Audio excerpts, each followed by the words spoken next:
Hello dear, जितने भी मेरे डियर हैं राहुल मिश्रा नर्सिंग को देख रहे हैं।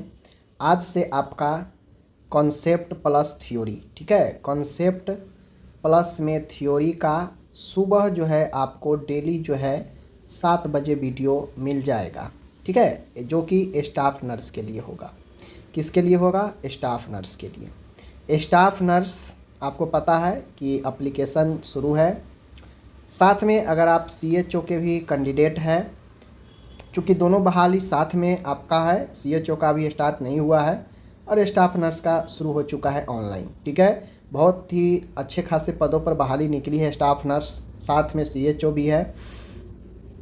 स्टाफ नर्स में तो GNM ज़्यादा मैटर है और BSc नर्सिंग का भी अलाउ कर दिया है, बट CHO में सिर्फ GNM थोड़ा बहुत पहले वाले जो किए होंगे वही भरेंगे, बाकी सब जो है BSc नर्सिंग में होंगे।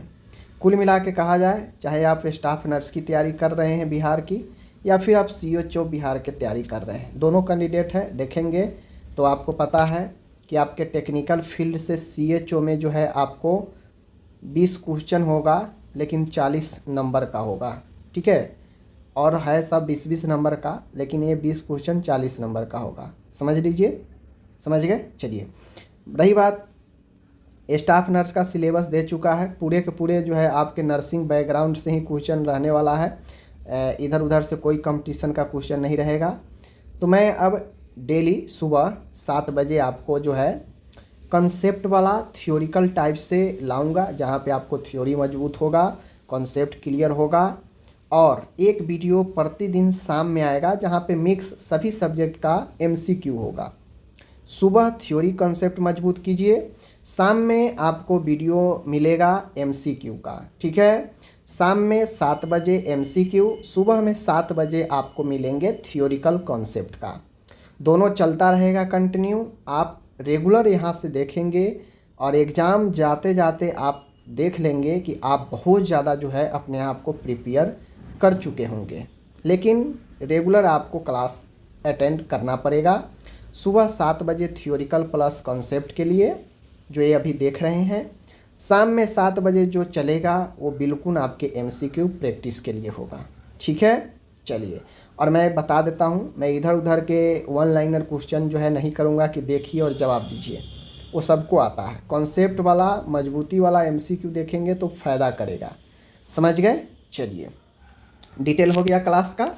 अब यहाँ पे शुरू करते हैं। जो आपका एग्ज़ाम का लैंग्वेज होगा मैं बता देता हूँ। एग्ज़ाम का जो लैंग्वेज है हिंदी और प्लस इंग्लिश दोनों में आपके क्वेश्चन दिखेंगे, तो आप हिंदी में तैयार करें या इंग्लिश में करें, आपकी मर्जी है।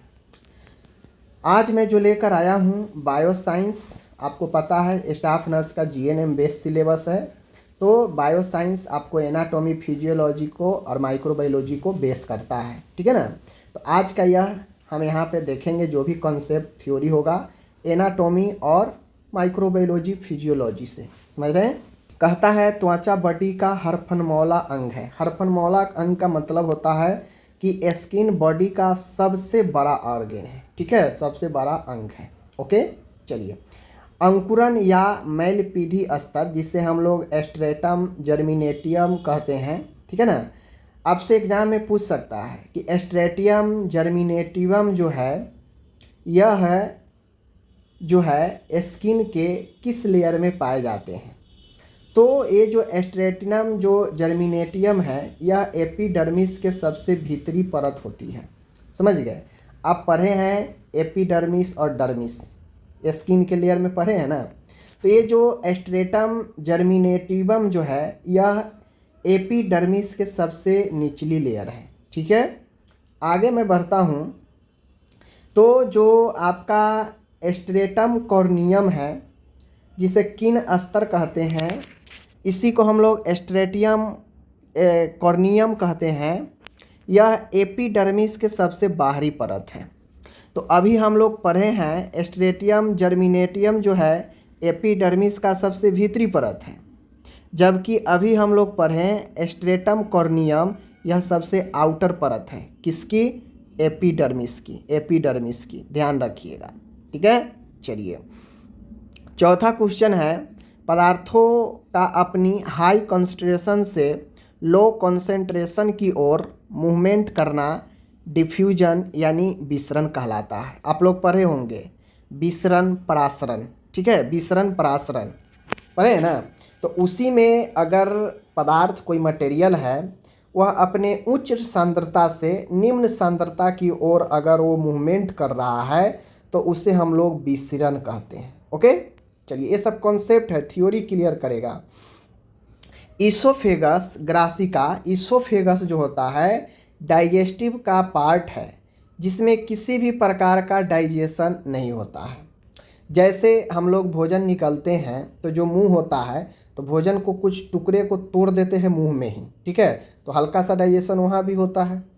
फिर नीचे हम लोग आते हैं तो जाता है अमाशय में, पेट में, तो पेट में भी भोजन को अस्थायी रूप से वहाँ भी थोड़ा तोड़ा जाता है, गलाया जाता है।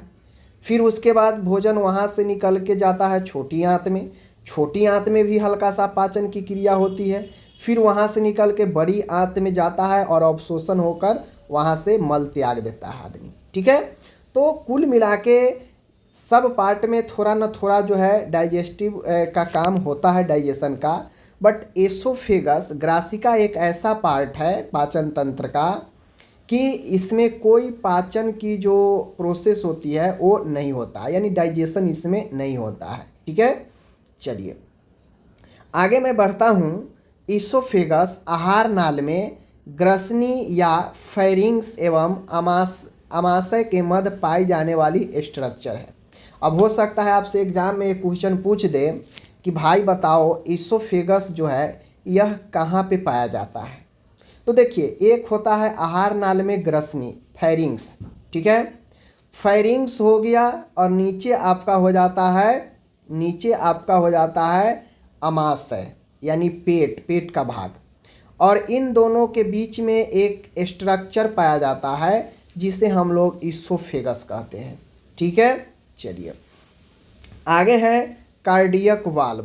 कार्डियक वाल्व जो होता है एक कपाट होता है, ठीक है, कपाट होता है, समझ रहे हैं।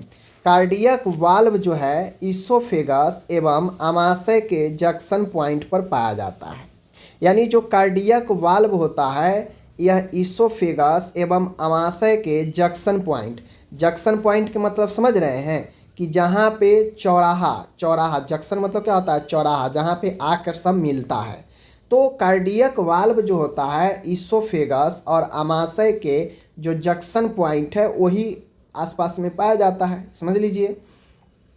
आगे मैं बढ़ता हूँ तो जो पाइलोरिक वाल्व होता है, पाइलोरिक वाल्व आपको पता होगा, पाइलोरिक वाल्व जो है स्टोमेक एवं ग्रहणी के जंक्शन पॉइंट पर पाया जाता है।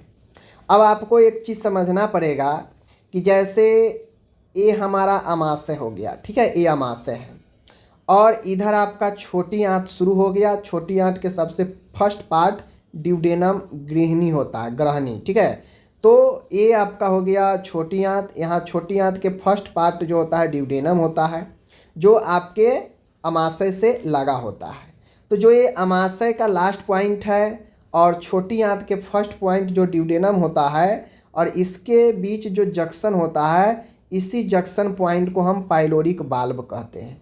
जहाँ से छोटी आंत और अमाशय जुड़ता है उसी को पाइलोरिक वाल्व कहते हैं, ठीक है, जंक्शन। नौमा है यहाँ पे ड्यूडेनम स्मॉल इंटेस्टाइन का फर्स्ट पार्ट है। अभी बता दिया मैं कि छोटी आंत जहाँ से शुरू होती है वह फर्स्ट पॉइंट ड्यूडेनम कहलाता है। ड्यूडेनम के बाद होता है जेजुनम होता है और उसके बाद इलियम होता है। 3 पार्ट ड्यूडेनम, जेजुनम और इलियम, यह छोटी आंत का 3 पार्ट होता है, ठीक है। आगे बढ़ते हैं। लैरिंक्स को वॉइस बॉक्स यानी स्वर यंत्र भी कहते हैं, जिसमें 6 कार्टिलेज यानी 6 उपास्थियाँ जो है पाई जाती हैं। कॉन्सेप्ट क्लियर करेगा ये सब, ठीक है ना। तो लैरिंक्स को हम लोग वॉइस यंत्र, वॉइस बॉक्स, स्वर यंत्र भी कहते हैं, जिसमें कार्टिलेज की संख्या अगर आपसे पूछ दे तो कितना, 6, ठीक है, ध्यान रखना है। आगे मैं बढ़ता हूँ यहाँ पे। ह्यूमन बींग्स में, मनुष्य में स्पर्म के निर्माण की प्रक्रिया शुक्र जनन स्पर्मेटोजेनेसिस कहलाती है। इसके लिए विटामिन ए और विटामिन ई की आवश्यकता होती है। अब आपसे एग्जाम में पूछा जा सकता है कि भाई बताओ कि मनुष्य में, ह्यूमन बीइंग में जो स्पर्म का निर्माण का जो प्रोसीजर, जो प्रक्रिया है, उसे क्या कहते हैं? तो प्रक्रिया को शुक्र जनन बोलते हैं, इंग्लिश में स्पर्मेटोजेनेसिस बोलते हैं। समझ रहे हैं? अगर आपसे क्वेश्चन घुमा के पूछ दिया कि बताइए स्पर्म के निर्माण में कौन सी विटामिन की आवश्यकता होती है, तो विटामिन ए और ई। ओके, आगे बढ़ता हूँ। इनामिल वर्टेब्रा में पाए जाने वाले सबसे कठोर भाग है। आपको पता है इनामिल सबसे कठोर जो है आपके पाए जाने वाला एक भाग है। समझ गए? आगे मैं बढ़ता हूँ। सेल डिवीजन, कोशिका विभाजन के बीच का जो अंतराल होता है इसे इंटरफेज कहते हैं। जब सेल का डिवीजन होता है तो कुछ क्षण के लिए जो है उसमें अंतराल होता है, इंटरवल होता है, और उस इंटरवल को क्या बोला जाता है? तो उसे इंटरफेज जो है बोला जाता है। ठीक है, चलिए आगे है auditory ossicles. Auditory ossicles, auditory ossicles middle ear का पार्ट है। ठीक है, ऑडिटरी ऑसिकल्स यह मध्य कान में पाए जाने वाला एक हड्डी नुमा संरचना है जिसे हम लोग ऑडिटरी ऑसिकल्स बोलते हैं। समझ गए? आगे बढ़िए। आगे है मीडियास्टिनम। मीडियास्टिनम थोरेसिक कैविटी का पार्ट है। अब यहाँ पे मैं बता दूँ, थोरेटिक कैविटी आपको पता है कौन सा होता है? तो मीडियास्टिनम जिसे हम लोग छाती के जो होता है, छाती वाला एरिया, उसी में आपका थोरेटिक कैविटी जो है मौजूद होता है। इस कैविटी में आपको जो है अलग अलग ऑर्गेन देखने को मिलेगा। ठीक है, जिसमें एक मीडियास्टिनम भी आपका जो है आएगा। समझ गए? चलिए आगे मैं बढ़ता हूँ। यहाँ पे कोशिका, सेल, सेल में पाए जाने वाला राइबोसोम प्रोटीन निर्माण यानी प्रोटीन सिंथेसिस करते हैं। तो आपसे एग्जाम में पूछ देगा कि कोशिका में जो राइबोसोम है इसका क्या मुख्य रूप से क्या काम है? तो जो सेल में पाए जाने वाला जो राइबोसोम है इसका मुख्य काम भाई यही है कि यह प्रोटीन का सिंथेसिस करता है। ठीक है, आगे मैं बढ़ता हूँ। मनुष्य के शरीर में बाइल सिंथेसिस, पित्त का निर्माण कहाँ पे होता है? तो आपको पता है निर्माण होता है लीवर से। लीवर से पित्त नली के द्वारा, बाइल डक्ट के द्वारा पित्ताशय में जाकर स्टोर होता है, पित्ताशय में जमा होता है। पता है? चलिए आगे है ह्यूमन बॉडी में बाइल का स्टोरेज गाल ब्लडर यानी पित्ताशय में होता है। बता दिए। आगे मैं बढ़ता हूँ। स्केलेटन मसल्स यानी स्केलेटन मसल्स जो है वह किस प्रकार का मसल्स है?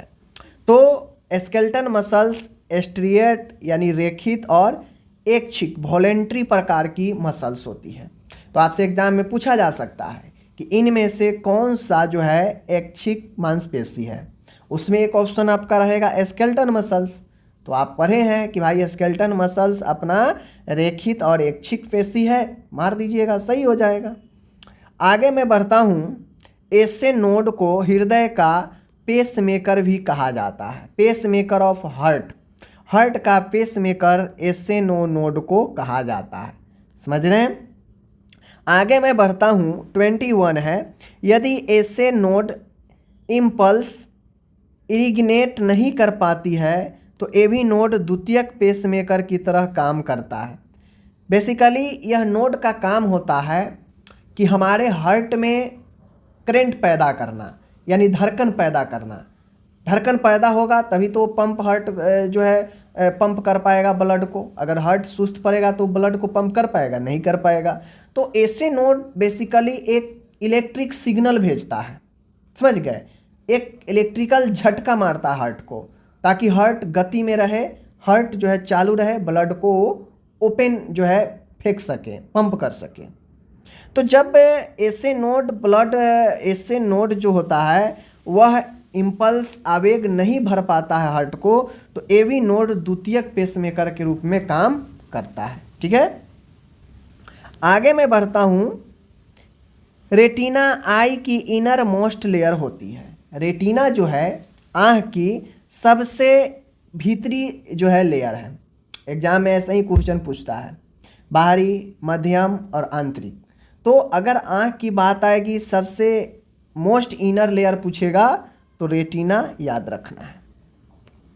आगे है ब्लड बॉडी वेट का कितना परसेंट होता है। मान गए किसी व्यक्ति का अगर 60 केजी वजन है तो उसके कितना ब्लड हो सकता है बॉडी में, तो बॉडी वेट के 7% जो है आपके होते हैं ब्लड। अब इससे आप काट दीजिए, ठीक है, हो जाएगा 42, 10 से भाग दे दीजिए, लगभग 4.2 जो है केजी उसके ब्लड, 60 केजी वाला व्यक्ति के बॉडी में लगभग 4.2 केजी ब्लड होगा। 7% होता है पूरे शरीर के वजन का। ओके, आगे मैं बढ़ता हूँ। प्लाज्मा रक्त का लगभग जो है 55% भाग बनाता है, जबकि रक्त कणिकाएं ब्लड का जो है 45% बनाता है। देखिए ब्लड में बेसिकली आपको पहले दो चीज़ मिलेगा। पहले ब्लड में आपको दो चीज़ मिलेगा, एक जो होगा प्लाज्मा होगा, एक प्लाज्मा होगा, दूसरा जो होगा वह आपका ब्लड कार्पसल्स होगा, जिसे हम लोग रक्त कणिका बोलते हैं। इस रक्त कणिका में आप अलग अलग जो है आपको कार्पल्स मिलेंगे, जिसमें आरबीसी, डब्ल्यूबीसी, प्लेटलेट, ठीक है, ये आपको मौजूद होता है रक्त कणिका में, रक्त के कण है वो सब। जबकि प्लाज्मा में 90% आपको जो है जल मिलते हैं। रक्त का कितना परसेंट भाग होता है प्लाज्मा? 55%। 55% जो प्लाज्मा है उसमें ब्लड जो आपका वाटर होता है, तरल जो होता है, पानी लगभग 90% होता है। 10% प्लाज्मा में अदर जो है पदार्थ होता है, समझ लीजिए, ठीक है। आगे बढ़ता हूँ। 25 है क्लॉटिंग फैक्टर रहित प्लाज्मा सीरम कहलाता है। वैसा क्लॉटिंग फैक्टर जिसमें प्लाज्मा नहीं होता है उसे हम सीरम बोलते हैं। यानी क्लॉटिंग फैक्टर रहित, यानी जिसमें क्लॉटिंग फैक्टर नहीं होता है उसे हम लोग क्या बोलते हैं? सीरम बोलते हैं। वैसा प्लाज्मा जिसमें क्लॉटिंग फैक्टर नहीं हो, जिसमें जमने का कोई जो है संभावना नहीं हो, उसे हम लोग सीरम बोलते हैं, क्योंकि क्लॉटिंग फैक्टर ही तो जो है जमने के लिए मजबूर करता है। समझ गए? आगे बढ़ता हूँ। एक एडल्ट ह्यूमन बीइंग में, मतलब एक आपका वयस्क व्यक्ति है, उसके GFR नाम सुने होंगे आप लोग, ग्लोमेरुलर फिल्ट्रेशन रेट लगभग 125 ml/मिनट होती है। यह आपके किडनी का स्वस्थ हेल्थ को बताता है कि अपना किडनी कितना अच्छा काम कर रहा है। ये आपका GFR रेट जो है लगभग एक एडल्ट व्यक्ति में 125 ml/मिनट इसके आसपास है तो बेहतर माना जाता है। समझ लीजिए, यानी आपका किडनी स्वस्थ है, ठीक से फिल्ट्रेशन कर रहा है। ओके, आगे मैं बढ़ता हूँ। यहाँ पे एस्टोमिक आहार नाल एलिमेंट्री कैनाल का सबसे फूला हुआ भाग होता है।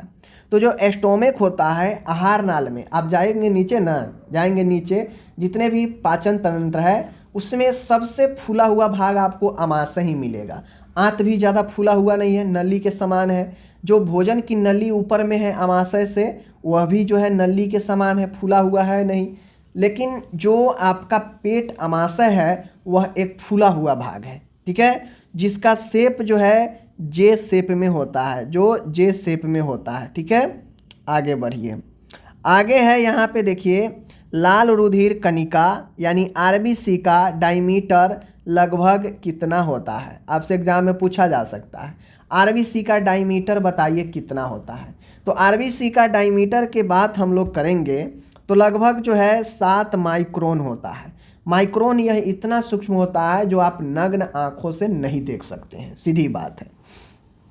आगे मैं बढ़ता हूँ। 29 नंबर है वाटर का अर्धपरागमय झिल्ली यानी जल का सेमी परमिएबल मेम्ब्रेन द्वारा अपनी हाई कॉन्सेंट्रेशन से लो कॉन्सेंट्रेशन की ओर मूव करना क्या कहलाता है? ठीक है, देखिए अर्धपरागमय झिल्ली द्वारा हाई कॉन्सेंट्रेशन से लो कॉन्सेंट्रेशन की ओर आना। जबकि मैंने ऊपर में पढ़ाया कि लो से हाई की ओर जाएगा तो उसे क्या कहेंगे?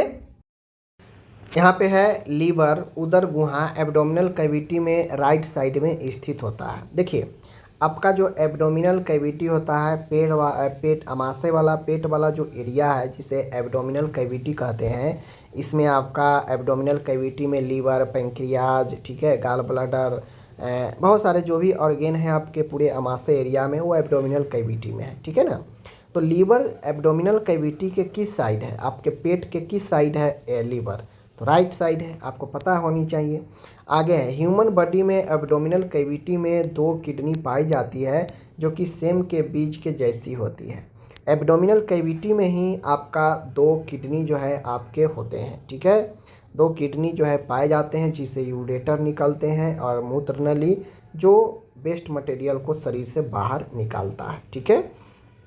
आगे है, स्कल ब्रेन को प्रोटेक्ट करती है। जो खोपड़ी होता है किसी भी व्यक्ति का, खोपड़ी स्कल इतना मजबूत होता है कि वह ब्रेन को प्रोटेक्ट करके रखता है। आगे मैं बढ़ूँ, रिब्स कैवेज जो होता है हार्ट एवं लंग को प्रोटेक्ट करती है। जिस प्रकार से स्कल खोपड़ी जो है ब्रेन को प्रोटेक्ट करता है, उसी प्रकार से जो रिब्स होता है, जो आपको ये बना होता है, ठीक है ना, जिसके अंदर फेफड़ा होता है, यह रिब्स क्या करता है, चारों साइड से घेर कर रखता है फेफड़ा को और जो है आपके हार्ट को भी सुरक्षा देता है। आगे मैं बढ़ूँ, बैकबोन स्पाइनल कॉर्ड को प्रोटेक्ट करती है।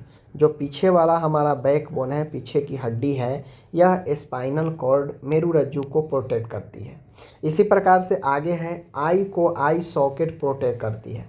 अब आँख जहाँ पे है, आँख को जो है आई सॉकेट जो होता है वो प्रोटेक्ट करता है, ठीक है।